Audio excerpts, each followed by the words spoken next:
Welcome back. Episode number 8 here of RnR Talk. Back with Chad Rhoades here. Coming up on Wednesday morning. We're at 10:10 right now.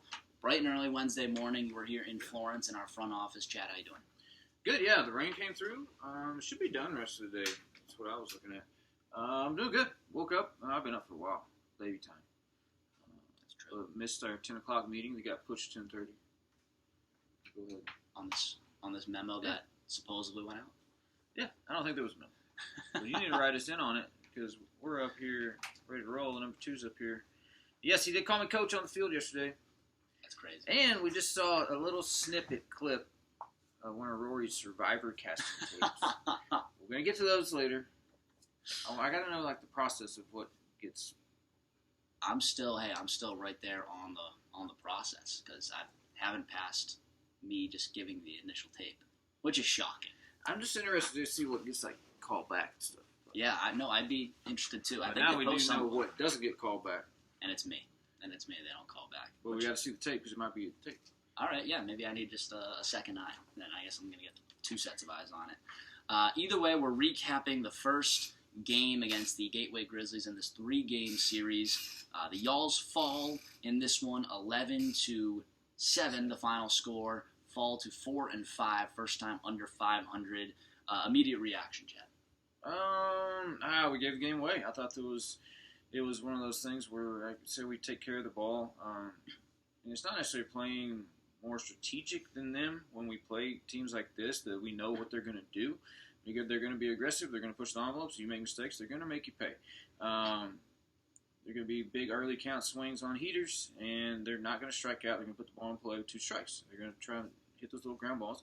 We knew what they were going to do, and I thought there was a couple double plays we should have turned, which I think is just a little bit of communication issue right now, and still just kind of, I think, playing a little bit tight, not just trusting your instincts and going, attacking the ball and going from there. I thought, there was a misplay.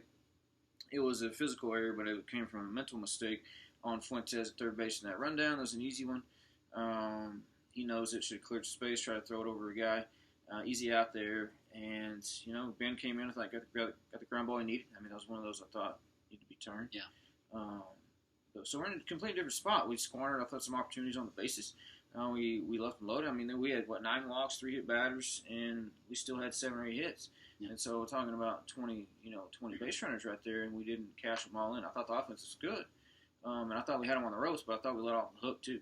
I thought we put them in trouble, and I thought we got them out of their own trouble and did it ourselves. But I think we shot ourselves in the foot.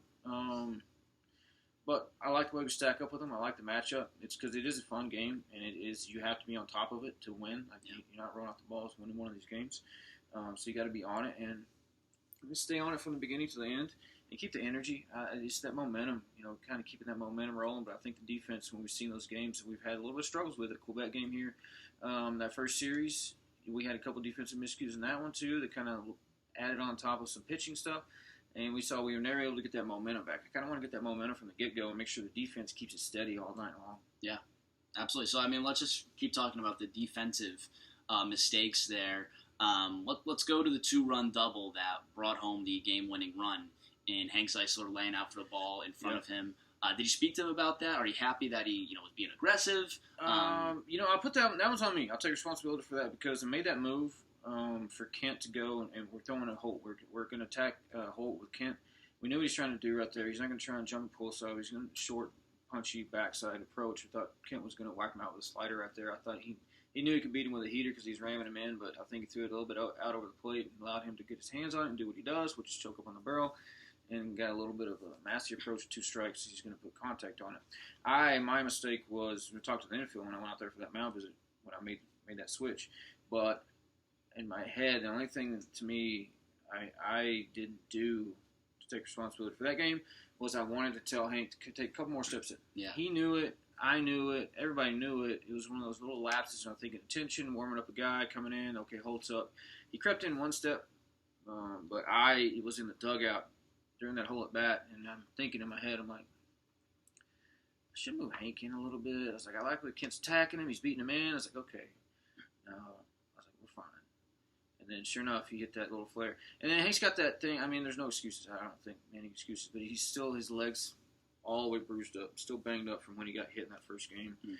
Looks kind of nasty, and I know the push off that first step takes away a little bit from where he is right now. But I think, man, he makes that play 9 out of 10 times. Like I don't fault him for that. Yeah. It was a big one, big moment, but it wasn't on him. Like I said, if anything, I take responsibility for not moving him in a couple more steps.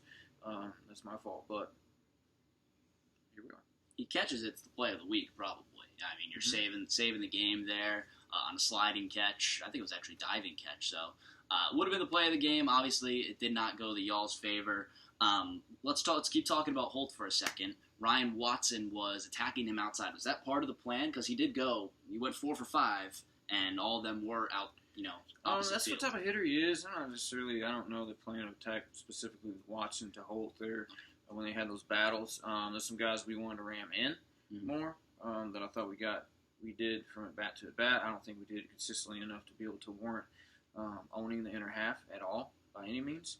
But I really think the glove side fastball needs to be established from every single pitcher. I don't think you get anywhere, and I don't think you get out of here and pitch professionally if you can't command the glove side fastball, which is low and away. I don't think we do a well enough job in a whole here recently to be able to hit that pitch, to be able to pitch inside. Yeah. And I think we kind of go to our off speed at some points, and we use our weapons before we need to. And I think with a guy like Holt and just tacking him away, it's just a matter of reading swings. It's a catcher in Watson. That's being smart about it, not trying to allow him to do what he does and just sit out over the plate comfortable. I thought we tried to ram him in a couple times, but I thought we did that with breaking balls, not good stuff fastballs to kind of. He knows you're trying to just back foot him. He knows you're not trying to pitch aggressively in. Yeah. Heaters, that's different. So he is what he is, man. We knew what he was. He was cold coming in here. Yeah. Like he wasn't doing a whole lot, but we knew he was capable of because we watched him hit over 400 on the whole league last year for 3/4 of the way through. So he hurt his hand. But that's what he does. I hope we do. I know Yannick lefty matchup right there, but he's going to attack him a little bit differently. We'll see how it plays out today. Alrighty. Well, let's keep talking about Ryan Watson there. Obviously, his longest start, 6 1/3 innings pitched. Not his best start, though. 12 hits, 6 runs, 5 of them earned. No walks, 6 strikeouts still. What did you see from Waddy today? There was some good things, good lessons to be learned. I thought there was really only 2 hard hit balls on those 12 hits. Zimmerman's homer, and I thought Brandon's double in the gap. I thought those were the 2 pitches that got hit over 90 that were considered hard hit. Everything else is a CNI ground balls, and that's kind of with Watson as far as not necessarily having a complete wipeout pitch. His pitchability is his strikeouts. It's not necessarily one pitch he can go to and wipe a guy out with. He can go to multiple things, but he can use different parts of the zone. Like I said earlier, I don't think he established glove side enough to be able to pitch in. I'm talking fastball command only. I mean, this is when I'm going to talk with the catchers and all the pitchers today. It's fastball command. I thought he, at bat to at bat, I thought he got his recall after the Zimmerman homer. Zimmerman's a good hitter. He knows he's trying to see what you're trying to do to him. He's looking at what you're throwing later in counts. He's looking at what you're throwing in those leverage counts. And if you're trying to flip something over, he's going to be on it. He's going to be all over it. He fell into a 1-1 count. We tried to flip over a little slider, and he's all over it. From there on out, you saw Watson ramming him. Yeah. He rammed him that next at bat, hard in. So he's got good recall, and he's has to stay one step ahead of it. But his lesson for his growth in his career is being able to take responsibility for knowing those things and being ahead of it from the jump. Yeah. It's a hard lesson for guys. It's the biggest professional lesson, I think, is to take responsibility for your own stuff. And he can do it, and he does it. I just want to see him do it from the first pitch on, go, this is the plan, boom, gone. But I thought he threw well. We sent him out there in the 7th. He was at 83 going in. I had him at a 95 bullet top. So he had 12, 15 to play with, and didn't work out. Got that little double head off the jump, went first, third, got the punch out, and then big punch out. He wanted Zimmerman right there. That was nice to see it cap off with it. And I thought that was an exclamation point for him to take that lesson in stride. He wasn't dejected, and he knew he missed some pitches on that 3-run homer, and I thought he battled, but he wanted that, and that was what gave us an opportunity. I thought was when allow him to face Zimmerman in that moment. I could have made that switch right there. Yeah. I didn't know what wanted to, because that's pretty deep water to bring anybody into. But he wanted him specifically as the last guy. And the way he attacked him and got him right there, I thought was kind of capped off. And momentum's coming back to us. We're going to win this game. We make that double play. I think it's all she wrote. Yeah. But I thought that moment could have happened for us offensively too. I mean, but watching him in general, man, I thought he was good. Able to maintain his stuff. I had a couple eyes on him watching him. I thought his stuff was really good. Just a little bit of fastball command will crispen up everything and help get him in better counts to make it a lot easier. Yeah. No, I mean, you talk about it. You turn a few things around, and it goes the y'all's way. I mean, that double play, you're right, that would have been end of it. I think Ed Johnson, that fly ball, could have made it closer. If Zeisler doesn't dive, this is a totally different game. And you can't fault the offense as well. 7 hits, but you're right, 12 free bases just on the walks alone. 9 walks and then 3 hit by pitches. Pretty amazing to have that. And on the other side, 18 hits for the Grizzlies. So even then... No walks. No walks. Even then, you'd be looking and you're like, y'all's obviously got there on the bases a different way. Let's just talk about the lone bright spot, I would say, in the offense. TJ Reeves, 3 for 4, another home run. What are you seeing from the big man? When we play teams like this that don't know him, it's always interesting to me how they're going to attack him. Like they're going to pitch Craig the same way the entire game. There's teams like that. Teams like Gateway, Evansville baseball teams, they're going to pitch to the shift, they're going to pitch to the spray chart, and they're going to stick with that approach until they get burned. And so it's always nice going into guys they haven't seen a lot. So like Reeves is unknown to them. Just seeing how they attack him and seeing how TJ works at, and then now moving forward in the rest of the series, how they attack. Yeah, how they attack him today. And does that matter with the guys in the lineup behind him? So there's things I got to think about as well.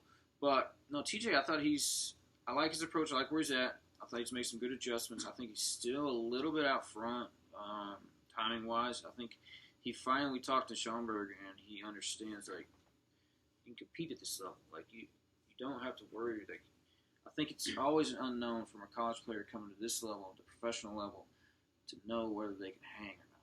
Yeah. Where they stack up. And he knows he can hang. He's not going to get beat in this league. Beal's not going to beat him. It's just being able to be one step ahead and like knowing that these aren't the types of pitchers you eventually want to face at the end of your career. Like you want to face better than this. Yeah. So learning how to draw a plan and stay within your approach against these types of guys, the pitches are going to come to you. And I think he's starting to get more pitches. He's been in better spots to be able to drive those runs in, and he's doing damage all by himself too. So he's fun to watch in the box. Definitely, he's explosive. He's got those legs that drive him through, and he absolutely crushed that one to right center field. You guys knocked out their starter early on, 75 pitches through 3. You actually got their guy in the pen, Whaley. That was league leader in innings last year for all the Frontier League. Absolutely tattooed him. 3 hits, 3 runs, got him out of there in 2/3 of an inning. That was really nice to see. The offense, did its job. 7 runs, not bad on 7 hits. I'll never let that thing go off the hook. There ain't no way he comes out of there with 3 zeros, man. Who? Their second guy. Yeah. There ain't no way the guy comes out of there with 3 zeros. Yeah. No, he was. I was shocked to see him go back out there after the walking 3 guys in his first inning of work, and comes back out and he gets 2 shutout innings. But hey, that's baseball there. I got nothing else. Let's talk about the game tonight. Obviously, Yanniker Villalobos on the mound, coming off a very good start against Windy City. We're going to be able to see him. Any changes you got going? I guess that might be classified. Changes for... I was going to say the lineup. Let's classify that. The lineup? Yeah. Classified. What if I start talking about it and then you got to go on there and like beep everything out? No, I think we're going to keep it very similar. Mm-hmm. I think there might be a couple swaps around. Okay. I think it's going to keep it very similar. Trying to give consistency to the guys. I feel good with the offense. I really do. I just don't want them to get dejected, and I don't want the defense to take away from the focus at the plate. I don't want that to trend over and kind of you see those quick innings we had where I almost gave them a 5-pitch inning last night. It just didn't make any sense because to swing the first pitch back to back after a 3-pitch out. So little things. Don't let the defense carry over. Don't try and speed up the game. It doesn't move any faster than 1 pitch at a time. and back out. Villalobos gonna attack today. Grizzlies taking on the Y'alls. Y'alls trying to get back to 500. 4-5 Y'alls taking on the 5-5 Gateway Grizzlies. Should be a good one. I mean, that one was neck and neck the entire way through. So another one coming up tonight. 6:41 start. If you want to come on down, Thomas More Stadium, hometown heroes night. Y'all's gonna be wearing those Camo hats. very nice camo hats. What do you think about those? They're nice. My only knock is pre-curved bills. Okay. I like to cover myself. Yeah. I'm not a flat bill guy. Yep. But I like to get the flat bills. I'm on the same spot. I do like to curve it myself. Yeah. But it uncurves a little. Yeah. It's not like it's stuck. I like the hat. It's cool. Do we know the uni we're wearing with it? Nothing really goes with it. Pins. I know. I thought creams, but because it's got a little cream in it. Oh, it's does like the Desert Storm. Yeah. Very cool. I thought the cream would look good, but mix it all pins. All right, 6:41 start here at Thomas More Stadium. Game number 10 coming up here. And you guys can join us on Flow Sports as well. 6:41. We'll see y'all.